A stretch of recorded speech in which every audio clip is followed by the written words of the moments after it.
Bonjour à vous, c'est Singe Psychotique qui vous parle. Je vous souhaite la bienvenue dans cette toute nouvelle vidéo critique.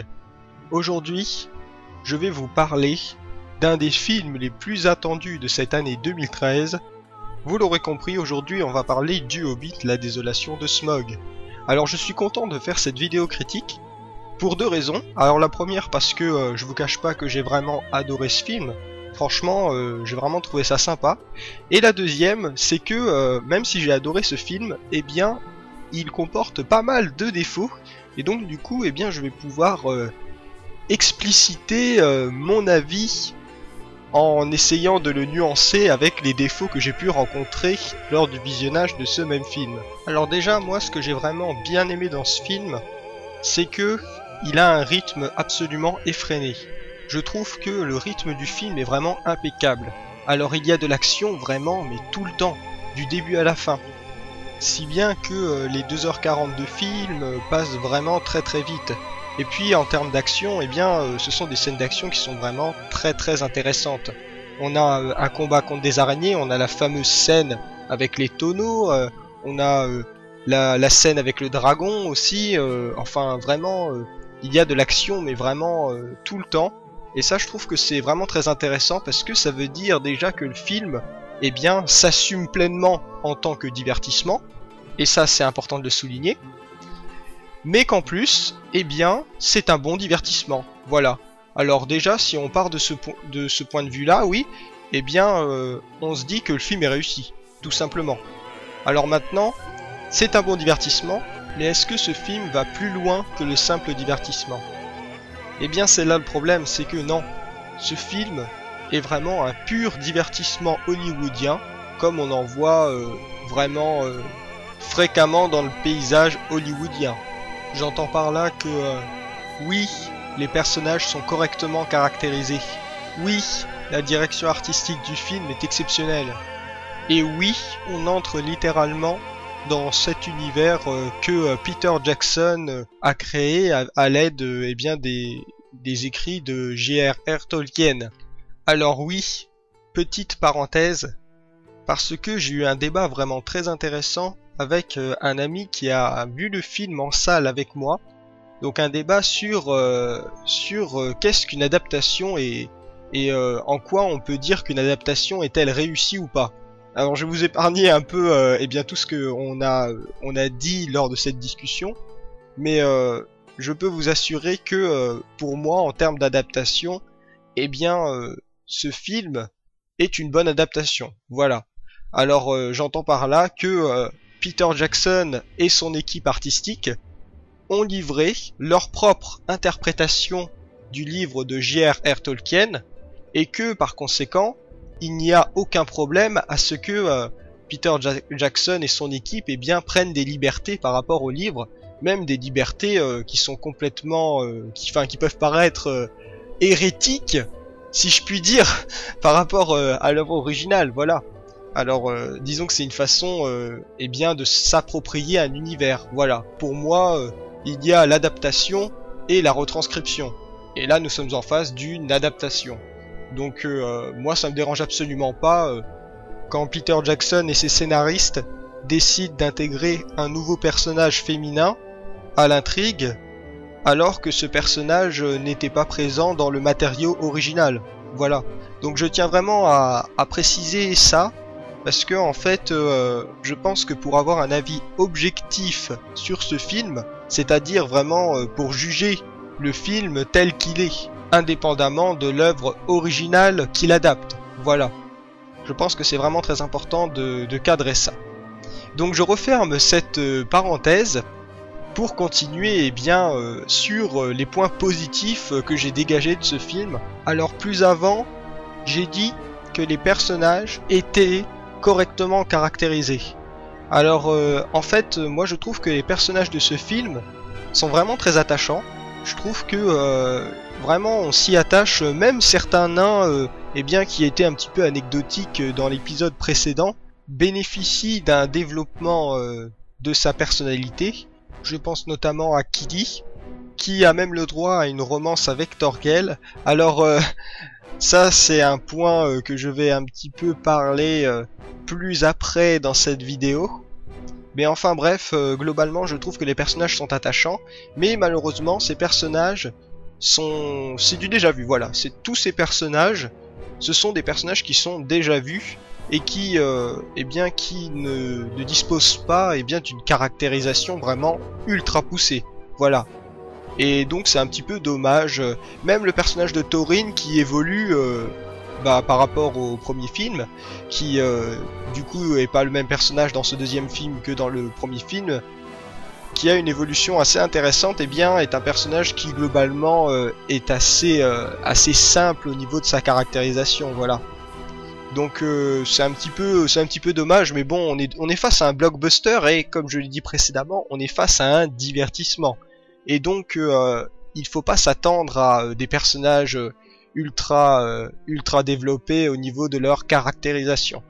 Et il ne faut pas s'attendre non plus à une révolution cinématographique comme l'avait fait en son temps la trilogie du Seigneur des Anneaux. Je pense qu'il faut vraiment se mettre ça dans la tête parce que, eh bien, comme je vous l'ai dit précédemment, j'ai vu le film avec des amis et c'était vraiment très intéressant parce que on était 5, oui, et donc chacun avait vraiment un point de vue très différent sur ce film. Et c'était vraiment très intéressant parce que du coup, eh bien, j'ai pu voir que, j'ai pu voir les différentes manières avec laquelle on peut percevoir ce deuxième film et globalement cette nouvelle trilogie qui adapte les œuvres de J.R.R. Tolkien. Donc c'était vraiment très intéressant. Donc voilà, alors comme je le disais, eh bien il y a des choses dans ce film eh bien qui sont quand même vraiment pas mal, hein. Voilà, il faut arrêter de cracher dans la soupe. Je trouve que justement l'abondance de scènes d'action dans ce film, eh bien c'est vraiment super comme je vous l'ai dit précédemment, parce que du coup franchement on ne s'ennuie pas, voilà. Il n'y a pas vraiment de scènes de dialogue qui durent et durent de manière assez impressionnante, et bien comme nous le faisait le Hobbit, un voyage inattendu, voilà. Et ça je trouve vraiment que c'est sympa. Voilà, moi personnellement j'ai vraiment préféré ce film là au Hobbit, un voyage inattendu. En plus je trouve que cette fois-ci, eh bien les scènes d'action disposent d'un véritable enjeu, voilà. On n'est pas dans la course-poursuite avec Radagast et les 15 wargs qu'il poursuit, voilà, dans le premier épisode. Eh bien on n'est pas du tout là-dedans. Là on a vraiment des scènes d'action qui disposent d'enjeux dramatiques. On a même un personnage qui est blessé, un nain qui est blessé et puis qui risque de mourir. Et voilà, on a une rencontre avec le dragon. On est comme ça, on se dit mais les nains, enfin va y avoir des morts, c'est pas possible, ce dragon est beaucoup trop puissant, voilà. Alors c'est vraiment très intéressant. Alors bien sûr, bon, ce sont des enjeux qui sont faussement passionnants, si je puis dire, parce que en fait on est face à une sorte de préquel au Seigneur des Anneaux. Et donc on ne s'en fait pas trop pour le Hobbit, voilà, parce qu'on se dit pour certains personnages, voilà, on s'en fait pas trop parce qu'on se dit que après il y a le Seigneur des Anneaux, donc ces personnages là ils ne vont pas mourir parce que après il y a le Seigneur des Anneaux. enfin voilà. Alors oui, j'ai osé dire que cette nouvelle trilogie, le Hobbit, était une préquelle. Alors j'anticipe un petit peu les gens qui disent que ce n'est pas une préquelle, parce que justement parmi mes amis, eh bien il y avait une amie, voilà, je ne citerai pas qui, eh bien, qui disait que le Hobbit n'était pas une préquelle, et je suis pas trop d'accord avec ça. Pour moi, le Hobbit est une préquelle, voilà. Ça adapte bien sûr un livre de J.R.R. Tolkien, il n'y a absolument aucun problème là-dessus, mais le film se passe avant Le Seigneur des Anneaux. Et en tant que tel, c'est une préquelle, voilà. C'est la définition même d'une préquelle. Donc on ne peut pas dire que ce film n'est pas une préquelle, c'est ridicule. Et d'ailleurs, c'est le même effet qu'une préquelle, quoi. Le problème des préquelles, c'est que souvent, quand on a un personnage qui est présent dans la préquelle, eh bien, c'est difficile de faire ressentir au spectateur le fait que ce personnage peut mourir. Voilà. Et donc, du coup, eh bien, c'est un handicap assez significatif pour ce genre de film. Et bah, dans le Hobbit, c'est totalement le cas, tout simplement. Alors maintenant, je vais vous parler d'un point qui m'a fait vraiment surkiffer le film. Je crois que franchement j'adore ce film à 75% grâce à cet élément. Eh bien c'est Smaug. Voilà, alors j'ai vu le film en 3D, en version originale, et je trouve que Smaug est super. Franchement, je trouve que son doublage est vraiment impeccable. Que c'est un dragon mais en même temps il a une personnalité et puis qu'il a du charisme, voilà, quand il parle on l'écoute quoi. Bon après on peut pas faire autrement parce que il a une voix tellement énorme que ça résonne dans toute la salle, mais globalement ce que j'ai vraiment adoré c'est tout le passage avec les nains qui sont eh bien dans la montagne avec Smaug et puis qui combattent Smaug, et puis je trouve que c'est ultra épique parce qu'on est quand même là c'est un combat avec un dragon qui est vraiment un énorme dragon, et puis on en parle depuis le premier film et c'est vraiment un dragon légendaire, voilà, c'est vraiment un personnage légendaire Smaug, et donc ça fait vraiment plaisir de le voir et de voir qu'il est réussi, tout simplement. Je trouve son design un petit peu classique, surtout par rapport à ce que Guillermo del Toro avait imaginé à la base, mais il a quand même du charisme, voilà, et puis ce design est quand même top, voilà, c'est quand même, pour moi, je considère que ce dragon est le meilleur dragon qui a été fait dans l'univers cinématographique. Voilà, alors c'est pour vous dire. Et puis je trouve qu'il y a une scène de dialogue avec Bilbo, donc il me semble que cette scène de dialogue était aussi présente dans le livre. Eh bien, une scène de dialogue mais qui est très posé. Le dragon n'attaque pas directement le Hobbit, il discute avec, il y a un dialogue entre les deux, et le dragon n'est pas trop bavard non plus, il parle, mais c'est pas non plus une grosse pipelette, mais c'est très très intéressant je trouve, parce que du coup on a un sentiment... comment dire, eh bien, on a le sentiment que Smaug est un personnage, voilà, ce n'est pas un monstre numérique, c'est un vrai personnage. Et ça, je trouve que c'est vraiment, vraiment cool. Moi, j'avais peur que, justement, connaissant Peter Jackson, qui aime bien les choses assez réalistes, eh bien, ne le fasse pas parler, Smaug, j'avais vraiment peur de ça. Parce que, voilà, le Hobbit, c'est quand même un conte à la base. Et donc, comme Peter Jackson a voulu un petit peu changer le ton de l'histoire du Hobbit, eh bien je me suis dit que il enlèverait tous les passages où les animaux parlent. Eh bien non, Smaug parle, et d'ailleurs les araignées aussi parlent, et ça je trouve que c'est... Voilà, je pense qu'il aurait pu éviter de les faire parler, parce que bon, globalement, faire parler les araignées, excusez-moi, eh bien, ça ne change pas, ça ne chamboule pas le scénario, voilà. Si les araignées n'auraient pas parlé, eh bien Bilbo n'aurait pas appelé son épée Dar. Mais bon, je pense que on n'était pas obligé de faire parler les araignées pour amener cet élément scénaristique qui est finalement juste une liaison avec le Seigneur des Anneaux. D'ailleurs, en parlant de liaison avec le Seigneur des Anneaux, il y en a plein dans le film, et vraiment des choses... Enfin, c'est plus des clins d'œil que des vraies liaisons. Bon, déjà, il y a des liaisons... ultra, enfin qui ont été un petit peu décriés d'ailleurs, mais qui sont le personnage de Legolas et de Toriel, voilà, ou encore la présence du nécromancien, parce que le nécromancien c'est Sauron. Mais il y a aussi des petites répliques qui font référence à la trilogie, à l'ancienne trilogie, donc par exemple le dialogue excellent où Glóin, le père de Gimli, parle avec Legolas, et puis Legolas récupère sur ce nain, eh bien, une sorte de portrait où il y a la femme de Glóin et puis Gimli, mais enfant, et où Legolas dit mais qu'est-ce que c'est que ce gobelin mutant dégueulasse? Et puis Glóin répond c'est mon fils Gimli. C'est assez marrant, je trouve que c'est vraiment, vraiment des petits clins d'œil, voilà, c'est sympa, voilà. C'est un petit peu pour solliciter l'intérêt des fans du Seigneur des Anneaux. Voilà. Alors moi voilà, j'ai trouvé vraiment ça sympa.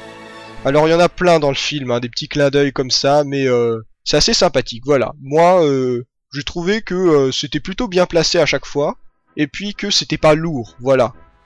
Alors maintenant, c'est vrai que il y a aussi un truc que j'ai pas trop aimé dans ce film, c'est que, eh bien, comme le Hobbit a un voyage inattendu, le Hobbit, la désolation de Smaug, n'a pas de tension vraiment dramatique, voilà. Il y a un problème, c'est que l'humour est beaucoup trop présent. Déjà par le fait, eh bien, qu'on suit les aventures d'une compagnie de nains, et qui plus est de nains qui sont un petit peu tous des éléments comiques, hein, quand par exemple... par exemple, il y a un très bon exemple pour illustrer ce que je dis. C'est un moment, il y a à la fin de la course poursuite où les nains sont dans des tonneaux dans une rivière. Eh bien, il y a Bombur qui saute de la rivière et puis qui chamboule tout un tas d'orques. Et puis à un moment, il est carrément, enfin, il y a les deux bras qui dépassent du tonneau, et puis il a deux armes, et puis il se bat comme ça en mode tonneau vivant. Enfin c'est assez marrant, enfin c'est un petit peu, voilà. Du coup ça plombe un petit peu la tension dramatique du film, c'est marrant, mais du coup eh bien voilà, on s'en fait pas trop pour les personnages. Il y a juste quelques scènes comme ça, surtout les scènes qui se déroulent à Dol Guldur avec Gandalf, et la scène exceptionnelle avec Smaug, où vraiment là on sent une tension dramatique, il n'y a pas beaucoup d'humour dans ces scènes. Enfin du moins... je n'ai pas ressenti une certaine lassitude, si je puis dire, à cause eh bien, de l'humour qui est trop présent. Alors oui, je dis lassitude, mais globalement toutes les scènes d'action sont divertissantes et on s'ennuie pas, voilà. Je tiens vraiment à le préciser parce que je voudrais pas défoncer ce film parce que c'est pas un mauvais film, voilà. Alors je dis ça en prémisse de ce que je vais dire prochainement. Parce que là, je vais commencer à aborder les points négatifs de ce film. Et je vous le dis sans réserve, ces points négatifs nuisent vraiment à la qualité du film. Et c'est d'ailleurs à cause de ces points précis que le film n'entrera pas dans les annales. Voilà. La seule raison pour laquelle ce film pourrait rentrer dans l'inconscient collectif, c'est qu'il fait partie de la fameuse saga du Seigneur des Anneaux. Enfin, je veux dire la saga des Terres du Milieu. Voilà. C'est tout. Et à même titre que Le Hobbit, un voyage inattendu d'ailleurs. Alors tout d'abord, je ne vais pas aborder le fait que les effets visuels numériques sont beaucoup trop présents dans Le Hobbit, la désolation de Smaug, tout simplement parce que ce défaut était déjà présent dans Le Hobbit, un voyage inattendu, et donc je savais bien avant que le film sorte que ce défaut serait présent, tout simplement. Je vais plutôt m'attarder sur le fait que il y a beaucoup trop de personnages dans ce film. C'est absolument impressionnant. Encore, il y aurait beaucoup de personnages, ok, mais ils seraient tous bien développés et ils auraient tous une utilité, eh bien ce serait mieux, voilà. Parce que bon là, dans Le Hobbit, la désolation de Smaug, on a des tonnes de personnages qui nous sont montrés, mais qui sont plus utilisés comme des fonctions, voilà. Alors, je disais précédemment que la caractérisation des personnages était correcte. Eh bien oui, elle est correcte. Mais voilà, il y a certains, la caractérisation de certains personnages est correcte. Il y a des personnages secondaires, mais franchement, ils sont tellement secondaires qu'on se demande vraiment à quoi ils servent. Alors je pense qu'il y a beaucoup de personnages qui vont servir pour les films suivants, enfin les films, je veux dire le film suivant, puisque on est déjà au deuxième volet de cette trilogie. Donc je pense notamment eh bien aux enfants de comment ils s'appellent déjà de Bard, voilà, les enfants de Bard par exemple, ou alors par exemple le personnage de Beorn. Mais il y a des personnages, d'autres personnages dans le film qui sont vraiment des personnages fonction. Donc je vais un petit peu vous expliquer ce que j'entends par personnage fonction. Bolg, voilà, un exemple caractéristique, Bolg. Alors Bolg, en fait c'est le fils d'Azog, mais dans le film, je n'ai pas le souvenir que le fait que ce personnage soit le fils d'Azog nous ait été expliqué, il me semble. Après j'ai vu le film qu'une seule fois, mais si vous voulez, ce personnage-là n'a été créé que pour une seule raison, c'est que Azog ne peut pas se trouver à deux endroits en même temps. Voilà. Les scénaristes voulaient que Azog soit à la fois présent à Dol Guldur et à Lac-Ville, voilà. Et donc du coup ce qu'ils ont fait, on n'a qu'à introduire le personnage de Bolg qui est le fils d'Azog, et du coup on va s'en servir pour permettre à Azog d'être à plusieurs endroits en même temps. Voilà. Alors le personnage de Bolg, il est très peu caractérisé, il n'a aucun sentiment, c'est juste Azog, voilà, c'est son clone presque, c'est juste qu'il a pas le même design, voilà. Et donc du coup, j'ai trouvé que c'était un peu débile, voilà. Moi, j'ai pas compris la présence de ce personnage. Je trouve que c'est complètement, c'est juste un personnage qui est là pour des raisons purement scénaristiques et purement pratiques, voilà. Il n'y a pas, il n'y a aucun but dans ce personnage. D'ailleurs, je suis sûr que ce personnage va crever dans le 3, dans le troisième film. Voilà, ils vont le faire tuer et c'est tout. Enfin, il y a vraiment, c'est vraiment pas très intéressant. Je trouve que, sur ce point-là, j'ai vraiment été assez déçu parce que le personnage de Bolg, c'était un petit peu un mystère parce que normalement Azog aurait dû mourir dans la bataille d'Anazul bizarre qui nous est, on en parle dans le premier film, c'est la bataille qui nous est racontée en flashback. Et en fait, si vous voulez, normalement Azog aurait dû mourir d'après les livres. Mais Peter Jackson a choisi de le laisser vivre justement pour utiliser Bolg. Alors moi j'étais content parce que je me suis dit c'était une liberté d'adaptation, c'est sûr, mais ça pouvait donner des trucs pas mal. Mais là c'est mal fait, voilà, le Bolg, il est inutile, tout simplement. Il est juste là... c'est juste, comme je l'ai dit précédemment, c'est une fonction, voilà. Personnage fonction, Bolg, tout simplement. C'est vraiment, je ne sais pas comment il va être développé plus après dans le troisième film, mais clairement, voilà, personnage fonction. Qu'est-ce que vous voulez que je vous dise de plus? Mince. Et puis, il y a quoi d'autre comme personnage? Alors, il y a le roi de Lackville, enfin le roi, le seigneur de Lackville, qui est un personnage qui est caractérisé. Il a une petite scène de quelques minutes où on nous le caractérise, mais ça n'a aucun but. Voilà, dans le film, enfin, ce personnage nous est présenté, mais bah voilà, on sait pas trop à quoi il sert. Alors c'est un personnage qui va peut-être être un petit peu plus développé plus après, mais franchement, j'ai du mal à voir l'utilité de ce personnage. En plus, il est accompagné d'une sorte de conseiller qui m'a vraiment fait penser à Grima. Alors je ne sais plus son nom, mais je serais pas étonné que ce soit Grima, voilà. Ce serait marrant qu'à la fin du 3e film, eh ben, on dise qu'en fait c'est Grima, voilà. Parce que franchement, il a la même attitude, la même démarche, le même regard de serpent, voilà. Et donc du coup, enfin, ça me paraît bizarre que ce soit un autre personnage. En tout cas, si c'est un autre personnage, bah c'est pas terrible, hein, parce que du coup, c'est vraiment un doublon de Grima. Hein. C'est le Grima version pirate, si je puis dire. Et bon, ce personnage est pas très intéressant, hein. C'est vraiment un personnage secondaire. On sait juste, voilà, on nous le présente en milieu de film, on nous le présente lorsque Lena arrive à Lackville, et en gros, on nous dit que c'est un gros connard. Voilà, vous voyez ce personnage-là, eh bien, on va pas le voir souvent dans le film, mais c'est un gros connard. Voilà, c'est ce qu'on nous dit dans le scénario. Donc bon. Et voilà, donc vraiment des tonnes et des tonnes de personnages. Et c'est vraiment dommage parce que je pense que le scénario aurait gagné si il s'était plus focalisé sur un petit nombre de personnages et pas sur autant de personnages. Il y a aussi des trucs qui m'ont déçu, ouais, faut que je parle de ça, hein, parce que franchement, c'est le personnage de Radagast. Alors moi je pensais que comme on nous l'avait introduit dans le premier film, mais qu'on s'était vraiment attardé sur ce personnage, eh bien qu'il allait vraiment prendre de l'importance. Eh bien, vous allez sûrement pas me croire, mais dans le 2e film, on le voit quasiment pas.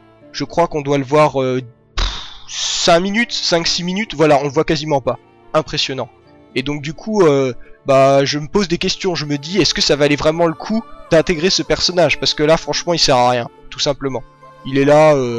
Donc en plus, si il était juste là pour la scène d'action sympa dans le premier film, scène d'action inutile d'ailleurs, mais ça j'en ai déjà parlé dans une précédente vidéo, mais voilà. Donc franchement déçu du personnage de Radagast. Alors là franchement, mais je ne comprends pas. En plus le personnage est intéressant, hein. Moi je fais pas partie de toutes ces personnes qui détestent le personnage, qui le trouvent... que c'est une hérésie par rapport au livre. Moi je trouve qu'il est intéressant ce personnage, mais j'aurais vraiment voulu le voir un peu plus quoi. Là franchement on le voit quasiment pas, et en plus il sert à que dalle, hein. Franchement je voudrais pas faire ma mauvaise langue, mais là c'est un petit peu la honte je trouve. Et puis quoi d'autre alors au niveau des personnages, voilà, je pense que je me suis exprimé de manière claire, hein. Donc globalement ces personnages sont sympas, on s'y attache, mais il y a trop de personnages, voilà, beaucoup trop de personnages. Et puis oui, il y a beaucoup de gens qui gueulent sur le fait que le couple Legolas et Tauriel, eh bien ce soit des personnages un petit peu clichés. Moi je suis pas trop d'accord. Bon bien sûr ça reste assez classique, hein, comme j'ai dit précédemment, hein, ce sont des personnages qui sont attachants, mais qui ne révolutionnent pas la façon de caractériser les personnages au cinéma, voilà. Mais globalement voilà, ils sont sympas, je trouve que c'est un petit peu bête de les sanctionner. En plus ils sont bien intégrés dans le scénario je trouve, et puis voilà, on sent pas que ce sont... Enfin on sent que ce ne sont pas des cheveux dans la soupe, voilà, ils alourdissent pas le film. De mon point de vue, ce ne sont pas ces personnages qui constituent les principaux défauts du Hobbit, la désolation de Smaug. Alors oui, il faut que je m'exprime sur un point scénaristique qui est assez intéressant. Eh bien dans le film, il y a une romance qui est développée entre le personnage de Tauriel et de Kili. Et je trouve que c'est vraiment très intéressant. Alors j'ai des potes qui ont trouvé ça bizarre parce que un nain avec un elfe, bon, voilà quoi, c'est assez insolite. Mais en vrai, c'est vraiment une très bonne romance parce que c'est pas vraiment une romance à proprement dite. Voilà, les personnages tombent amoureux, mais ça s'arrête là. Je pense que vraiment, en sachant que le personnage de Kili meurt, d'après mes souvenirs du livre, il me semble qu'il meurt, eh bien ça va être assez intéressant puisque bah, les deux personnages vont vraiment... ce sont des personnages qui vont sûrement évoluer au fil de l'intrigue. Et donc je trouve que c'est intéressant d'essayer de créer eh bien, une sorte de situation amoureuse qui permet eh bien, de faire évoluer les personnages et de les rendre un peu plus attachants et un peu plus intéressants au niveau de leur caractérisation. Voilà. Mais arrêtons de parler des personnages pour nous attarder sur ce qui constitue pour moi le plus gros défaut de ce film. Vraiment le truc qui m'a déçu complètement. Le prologue du film. Je peux vous assurer que quand je suis arrivé en salle, que j'ai regardé le film et que j'ai vu le prologue du film, prologue qui est récurrent dans cette saga, eh bien j'ai vraiment été, mais je me disais, mais quoi? C'est ça le prologue du film? Alors que pour moi, je considère que le prologue des films, eh bien des films qui prennent place dans les terres du milieu, ont vraiment une importance. Dans Le Seigneur des Anneaux, à chaque début de film, on avait un prologue qui nous remettait dans l'ambiance des terres du milieu et puis qui en même temps nous faisait apprendre des choses. Dans le premier, La Communauté de l'Anneau, on avait la bataille avec Sauron, voilà, qui était ultra épique, qui nous mettait dans le bain. Dans le deuxième, on avait le combat entre Gandalf et le Balrog, qui nous mettait dans le bain aussi. On avait vraiment une ambiance épique qui nous traversait la colonne vertébrale, voilà. Vraiment quelque chose de puissant quoi. Et le prologue du 3, alors là c'était Gollum où on nous apprend le prologue du Retour du Roi, et bien où on nous apprend les origines de Gollum, c'est énorme parce que là on sent que y a une ambiance vraiment très sombre qui s'en dégage de cette scène et ça j'ai trouvé ça vraiment impressionnant. Après quand le film commence après ce prologue, et bien on est dans le bain, voilà. On se dit ce film va être dans le même ton que le prologue qu'on nous a montré, voilà, c'est surtout ça. Mince, même dans Le Hobbit, un voyage inattendu, le prologue était peut-être super long, mais il nous mettait vraiment dans l'ambiance. On retournait en Terre du Milieu, et c'était vraiment un plaisir, voilà, quand on nous montrait la cité d'Erebor, et puis le dragon qui attaque la forteresse des nains et tout ça, enfin voilà, on était dedans, ça nous mettait dans le bain direct. Que là, alors j'ai envie de vous spoiler le prologue parce que franchement il dure pas longtemps. Alors il a le mérite d'être vraiment très court hein. Alors là je crois que c'est le prologue le plus court que j'ai jamais vu dans les films de Peter Jackson. Alors en fait on voit juste comment il s'appelle, Thorin qui est à Bray, au village de Bray, et puis qui rentre dans la taverne du Poney Fringant. Alors là petit clin d'œil aux fans du Seigneur des Anneaux. Et puis qui parle avec Gandalf, qui lui dit en gros il faut qu'il récupère l'Arkenstone parce que c'est grâce à ça qu'il pourra redevenir roi sous la montagne. Voilà, c'est tout. Chose qui aurait très bien pu nous être dite au cours du film. Enfin bref. Et chose qu'on a même plus ou moins compris si on a vu le prologue du Hobbit, un voyage inattendu. Donc voilà, c'est quand même dommage.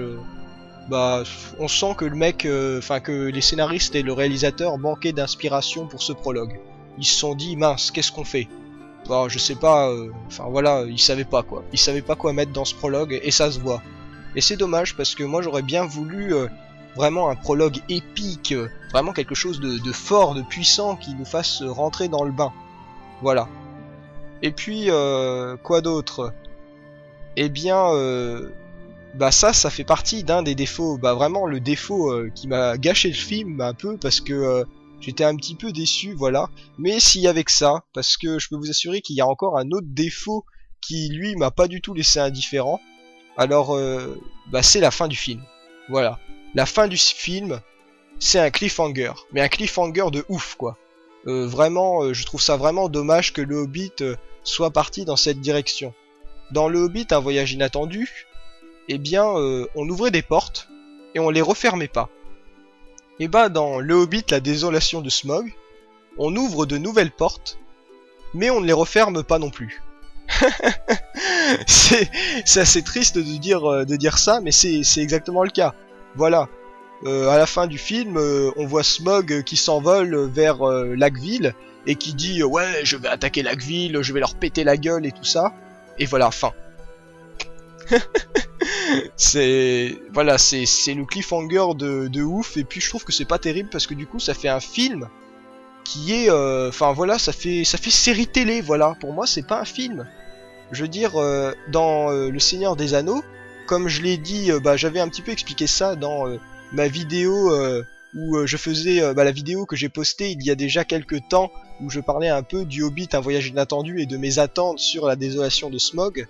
Eh bien, si vous voulez, je trouve qu'un film, il doit ouvrir des portes, et il doit refermer ces mêmes portes, voilà.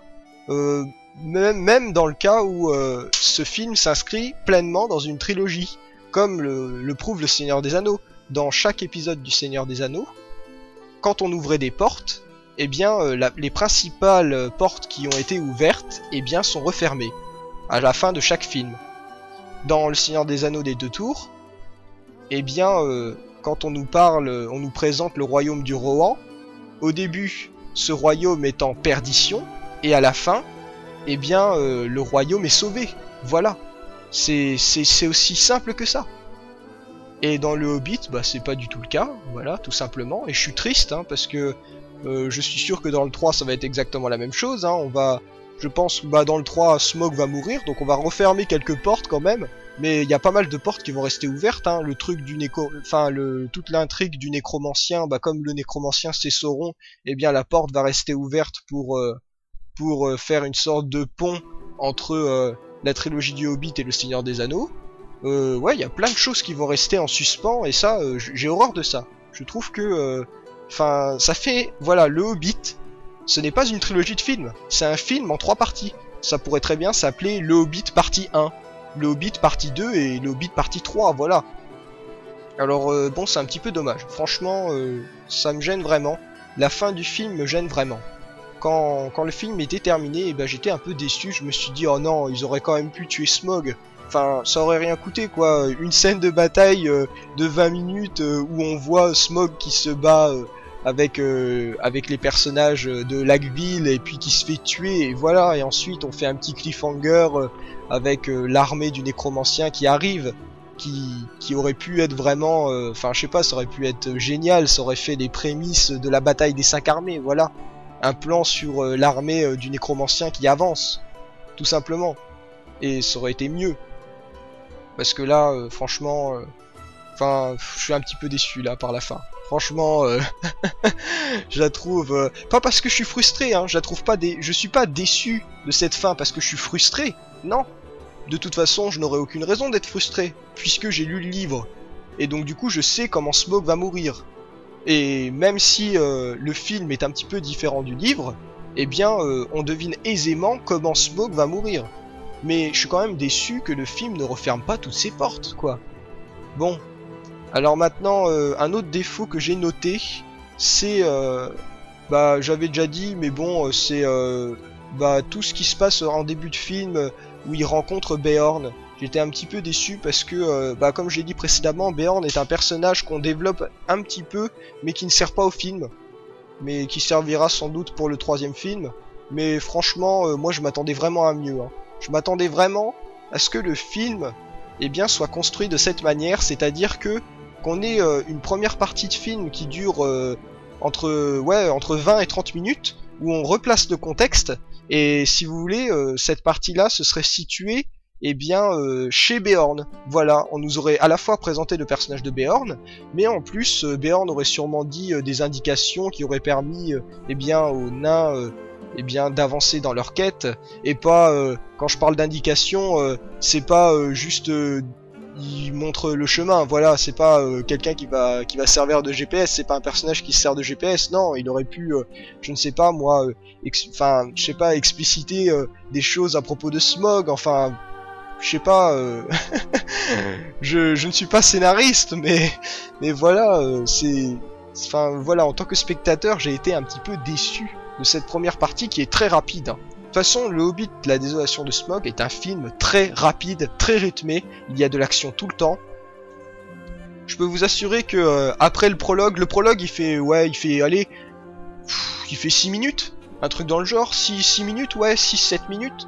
Et juste après l'apparition du titre, t'as déjà, on a déjà Azog avec ses troupes, avec ses troupes d'éclaireurs qui sont en train de poursuivre les hobbits, et puis on voit Beorn et tout ça. Il y a de l'action, ils sont poursuivis par Beorn. Enfin, il y a vraiment des scènes d'action, mais tout le temps. Du coup, ça fait un film qui est très divertissant parce que c'est très rythmé. Il y a tout le temps de l'action, et puis chaque scène d'action, comme j'ai dit précédemment, est intéressante à suivre.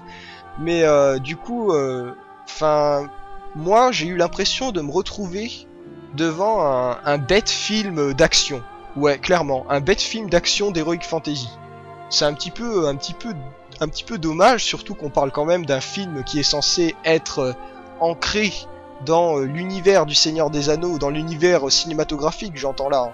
Et donc, quelque chose, on attend un film d'une meilleure qualité que ça. Voilà.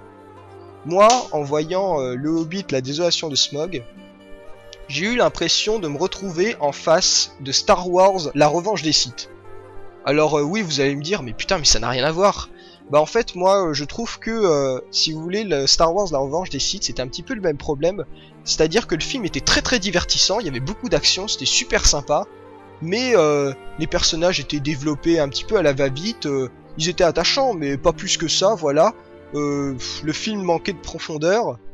Et bah voilà, le Hobbit c'est pareil, la désolation de Smaug c'est pareil, hein. Le film manque cruellement de profondeur scénaristique et de profondeur, eh bien au niveau du fond, bah il n'y a aucun message derrière, voilà, enfin, c'est assez impressionnant quand même quoi de voir ça.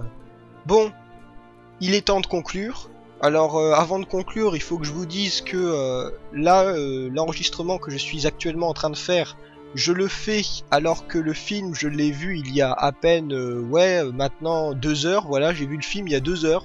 Donc du coup, fatalement, il y a sûrement, il va y avoir un manque de recul évident sur mes propos, puisque le film, vraiment, je viens juste de le voir.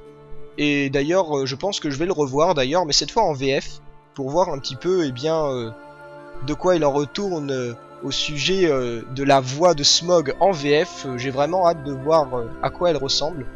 Mais voilà. Alors globalement, Le Hobbit, la désolation de Smaug est un très bon divertissement, un très bon film de Noël. Je vous le conseille très fortement.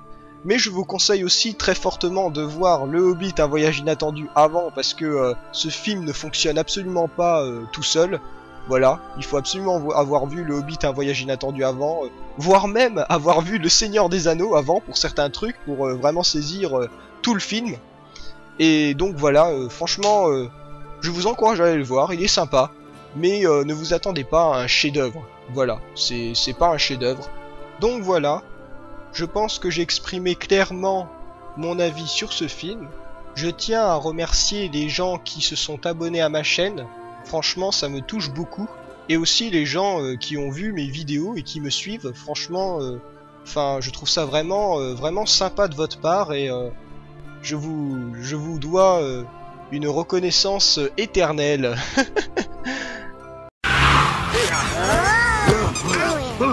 Nous vous devons une reconnaissance éternelle. Je vous encourage à poster des commentaires. Et je vous donne rendez-vous pour une prochaine vidéo. Allez, salut!